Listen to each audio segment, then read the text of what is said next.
All right, on this episode of MMA Canada Radio, very excited to be talking with an individual competing at a looming UFC fight night transpiring on March the 16th. And it's a very curious bantamweight bout set to go down as Charalampos Grigoriou takes on Chad Anheliger, and great having Chad on MMA Canada Radio. How's your day going so far, man? I'm having a great day. Friday's a good one. I got my training gets started pretty soon. I pushed pretty hard today, and then I take a break tomorrow, so I get energized for my Fridays. Yeah, and I guess when did this fight initially kind of get on your radar? Because it looks like, per a report from MMA, it looks like you had replaced an injured opponent and settled into this fight. Like, I guess when did you initially get word that this opportunity would be available? It was fairly short notice, but I had enough notice for a camp. I think I was about 8 weeks or 9 weeks when I got the call that there was the opportunity, and we took it right there on the phone. So, I definitely got a good full camp in, and sometimes it's nice to do that a little bit quicker before you overthink, overanalyze, overtrain, and I'm always in the gym, I'm always ready, and that 8-9 week period gives me, perfect amount of time to really peak properly. So, yeah, and we loved the matchup. Like, it just jumped off the paper. I think it's a great fight, so, yeah, it was a no-brainer. Yeah, and I'd be curious to have you expound upon that, like what represents, this being like such a great matchup where you're like, oh yeah, I gotta, hop on this one. Like, what's going on with that? It's guys that really want to fight exciting. And exciting doesn't necessarily just mean, stand up or anything like that, but just a high pace, high action fight. I know that that's his style, lots of striking. He can mix in the grappling. Whenever I'm looking at fights these days, it's changed a lot as my career's grown, but I'm looking for guys that are going to help me put on a great performance, and you need the right people for that sometimes. And I know that he's exciting. He fights hard. We'll be able to mix it up all over, and I'm excited for it. Yeah, based on how you're relaying the information, it strikes me as someone that you've seen compete previously, like on Contender Series, getting that 1 minute stoppage they did, and then previous efforts with Combat FC as well as CFFC. From what I'm seeing, like, this strikes me as a guy you're fairly familiar with, or is that mostly, I guess, like your coaches and whatnot, kind of like dissecting the tape and then kind of intersecting it with your approach, I guess? Yeah, it usually comes after the fact. Once I get a name, there's just so many guys out there that you don't know everybody all the time. But he was on my radar a little bit because I'm always staying up on the Contender Series, and I saw his fight there. Whenever there's a fight in my weight class, I'm always kind of watching it. And, I know he brings a bit of a striking, more traditional striking background from some kickboxing and Muay Thai fights. So I think it's going to be a really exciting matchup. Somebody that's not afraid to exchange on the feet, but we can mix it up everywhere. I think it's going to be fan-friendly.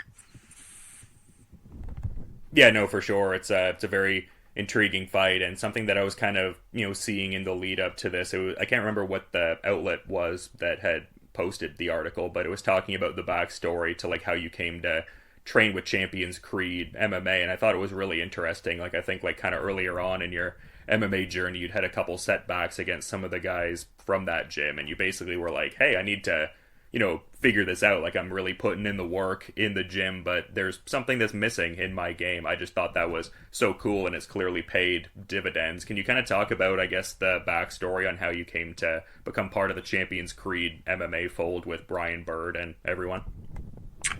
Yeah, it's kind of funny. I was just talking about it recently. We were doing a seminar at the gym, and it was kind of a good chance to reflect. But, I was working as hard as I knew how to work, and I wanted to win, and I knew I could be good, but I was struggling, and I was going up and down with wins and losses at my old gym. And there was one fighter in particular, Noah Ali, that beat me in pro MMA, and then we had a grappling tournament later, a couple months later, and I thought it was going to be my good chance at redemption, and it wasn't. He beat me again and broke my ankle, and I had all kinds of problems. And instead of coming up with excuses, I just knew that they were doing something right, and I wanted to be part of it. So I had to swallow my pride and walk in. And Brian really put me through the ringer too, because I already had some pro fights, but I didn't have a very good record. And he made me he gave me a white belt. He made me start from the very beginning. He made me prove it every step of the way, so I did.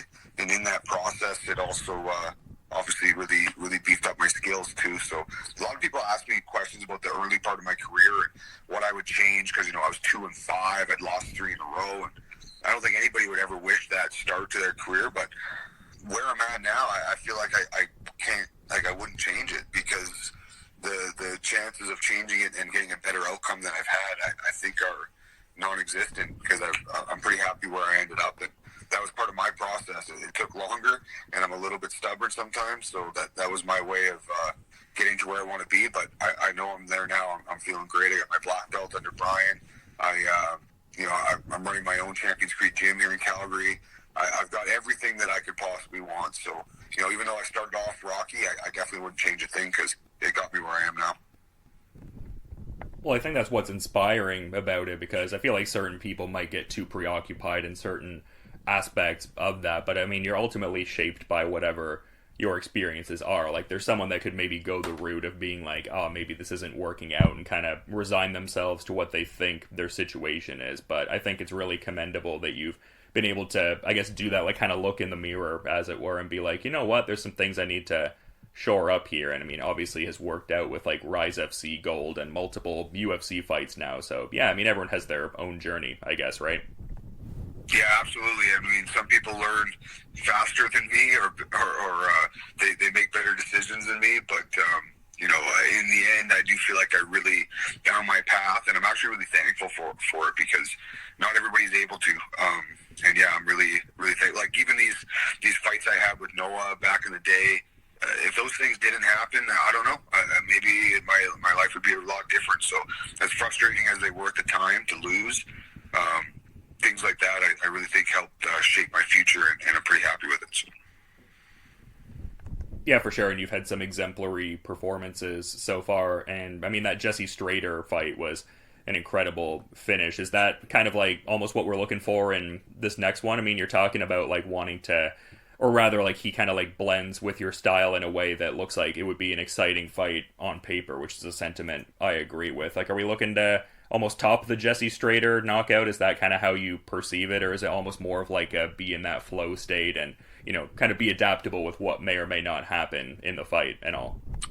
I can handle the fights wherever they go, whatever happens, but I do see this fight being similar in ways to the Strader fight, because he, Charalampos has a lot of confidence and in his own striking, and I know he's okay to stand in front and to trade and to exchange, but that's going to end up being his detriment for sure, because his striking is a little bit, polished in the kickboxing Muay Thai world, but I've been doing MMA a lot longer, and my MMA striking is really on another level, and I know I'm going to be able to make him pay, and I really see a knockout coming, and it's kind of up to him if it comes early or late, but it is coming.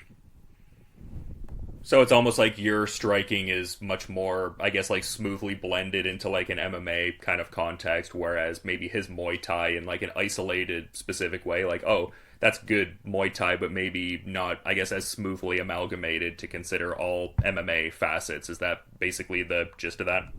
Yeah, absolutely. Like, straight Muay Thai for Muay Thai, or kickboxing for kickboxing, I know he's really skilled. He could even have an advantage there, but I know in the cage, when we're mixing in takedowns, the type of pressure, the type of movements, I have the advantage when it comes to striking versus anybody. No, it's great, and as much as it's an individual pursuit you're on, and at least in like a competitive kind of context, but it's cool that you've been, repping for Airdrie and stuff like that and putting them on the map. Like, has that been kind of a fun part of the journey? I feel like maybe sometimes, depending on the guys you're talking to, maybe they kind of like, put you in that Calgary kind of area, which, I mean, you do train out of Champions Creek, which is in there, but it's like, yeah, I mean, kind of, it's like, Calgary adjacent a bit, and I'm Airdrie repping, I guess. Yeah, I've moved around a little bit, so like I've been in Alberta is kind of how I see myself, because I grew up in a small town called Consort. I spent most of my time there when I was younger, like, from age 4 till I graduated high school. So I still have, a special place for that town, my hometown. Then I lived in Calgary for, 8-9 years before I ventured out a little bit to Airdrie. So I don't feel like I'm just kind of one place. I'm kind of Albertan. But yeah, Calgary / Airdrie, they're becoming so close now, and so similar that they don't really have that much separation anymore. So yeah, you can call me Calgary, you can call me Airdrie. As long as you're supporting me, I'm good. Yeah, fair enough. I like the Alberta kind of like broader distinction, though. I think it definitely tells the fuller kind of story. I guess like part of why I referenced it too, though, is, and it kind of illustrates how long it's been since I've talked to you, to be honest, Chad. But I saw you were inducted into that, elite athlete wall, city of Airdrie, and everything like that. Like, what was that whole experience like? That must have been cool. It is cool, and I always have a really hard time, in the moment, appreciating things like that, because I'm just so go. I just want to get to the next thing. I want to keep progressing, and it's hard to reflect on a career when you're still in it. Like, I'm still building things, I'm still adding things. So a lot of the times those moments kind of slip past me, but I got a lot of good people around me that help me to remember to try and make the most of it. And that was pretty special, the Airdrie, getting onto the wall, the little mini wall of fame here. And it's just nice to kind of get that feeling that, I have a lot more to do, but it does feel nice to know that you have accomplished something. I mean, all this hard work, this blood, sweat, tears for years and years and years, there's some payoff there. Yeah, for sure. It was cool to see, man. And you speak to like the, I guess, like athlete / fighter life, where it's almost like the hyper fixation on what's next. But it also seems like you're talking about things in almost like a broader goal kind of way. Like, I mean, obviously this next fight is of paramount focus, but like what does represent like a broader goal or thing you want to actualize into reality as you're still along with this career, as you kind of said? The goals are constantly moving and constantly changing for me. Like, what I'm really after right now is as much experience as I can get. So I have an opportunity. Anybody in the UFC does. They have this kind of rare opportunity to have these experiences that nobody will ever be. I mean, very few people will ever get. So traveling, fighting in front of big crowds, fighting on TV, putting yourselves in these type of situations that only a few small amount of people actually have access to these type of situations. So I just want to make the most of it. I want as much as I can get from the UFC. I want the travel. I want the big fights. I want, to be on TV. I want to get as much out of it as I possibly can as far as the experiences go. Obviously I want to progress. I want to win fights. That's always part of me. Like that's almost like a no-brainer. I don't even have to say that. Fighters want to win and fighters want to climb up ladders and they want to chase those accolades. But I'm really chasing experiences too. I've really loved my time with them, and I want it to continue, and I want more, and I want, to fight people from all over the world. I want to travel all over the world doing it. I want to meet different fans, and it's not fame, but it's experience. This is a very rare opportunity that I have that most people would never have, and I just want to get the most out of it, man. I'm really enjoying it. And, it makes me feel like I'm doing the most that I can with my life, and it's a very good feeling. No, I love hearing that, man, and it comes across in like a few different interviews. Like I was seeing one interview where you were talking about like, oh, I know it sounds crazy, as these fights are getting bigger and bigger, but there's almost less pressure in a certain sense just because you're, at that, UFC level and doing these great things that you want to do. So that's kind of an interesting sort of place to be in, because there is the obvious, I guess, intrinsic stresses that are probably at play with like taking on these bigger and bigger fights. But to describe it as like you almost feel like less pressure in a sense because of where you're at. I mean, I think that maybe speaks to like a certain level of gratitude potentially. Is that what you think is going on there with all that? Yeah, absolutely. Because the chase is so hard. Like you spend years and years fighting locally and around Canada, and you're trying to find the right opponents that can help move you up. And then you still have to win these fights against tough local guys that nobody knows. The grind is very hard. And if you don't kind of get a chance to enjoy once you make it up to the higher level, you're just never going to get a chance, because you're not going to enjoy it when you're done, when you're retired. So for me, I'm proud of what I've accomplished so far, and that means everything from now on is just kind of gravy. It's all extra. It's like anything that happens, good or bad, it's like I'm already super happy, super satisfied, and allows me to be a little bit more free, a little bit more in the moment, enjoy it. And also, it's allowing me to fight my best fights, because the pressure of trying to win and your record and to get into the UFC is insane. I mean, there's so much pressure on guys that haven't made it. And once you do, for me, the pressure came way down, and then it was just like, okay, we finally, worked our butt off. We made it here. Now let's have some fun with it. Finally, fight some fun fights, cool matchups, try different techniques. Like, don't just go in there with that same, grind it mentality where it's, you're trying to get to the big stage. It's like, you made it. So what are you going to do with it now? Like, you got to have some fun. You got to show off and show out a little bit. And I feel like I'm kind of encompassing that now, and it's letting me fight my best fights. So I'm really excited to get back in there again. Yeah, and just the amount of things you had on the go. I mean, like, as you were kind of like rising up to Contender Series and stuff like that, I mean, like, concurrently teaching at Champions Creed, and then like some of the work you were doing as like a boat service manager at Bass Pro Shops. Like, it's not just, I mean, it's training enough to get to the point of being in the UFC, but the fact that you're kind of like serving all these masters, like juggling all these balls, as it were, like, yeah, a lot going on for sure. Speaks to the work ethic and that longer term focus and idea you had of this, it seems like.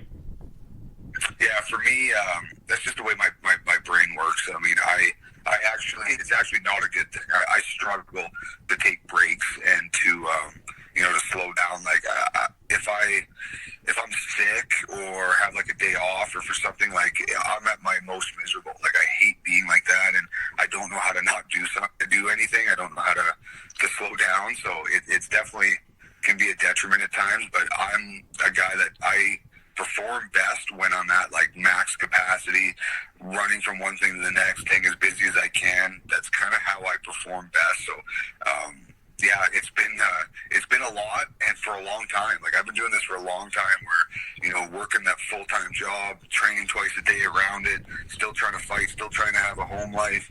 I've gotten better balance in the last couple of years once I made the UFC, and I opened my own Champions Creed. So now martial arts is my whole life. I didn't have to work a 9-to-5 as well, so that's definitely helped the balance. But I don't know, I'm just kind of wired that way. I love the pressure. I love doing more. Like, it makes me feel, satisfied, I guess is the word. But yeah, I'm always chasing and wanting to do more and add more to my plate. And yeah, eventually it might kill me, but for now I can handle it. So the more the better. Yeah, well, excited to see how it reflects in this upcoming performance here. Always fun watching you fight, Chad. But like I was saying before, I definitely want to be mindful of your broader schedule today and what you're getting up to. So I figured I'd kind of put the ball in your court and see if maybe there was like a final parting thought that you wanted to add as we're kind of wrapping up, man.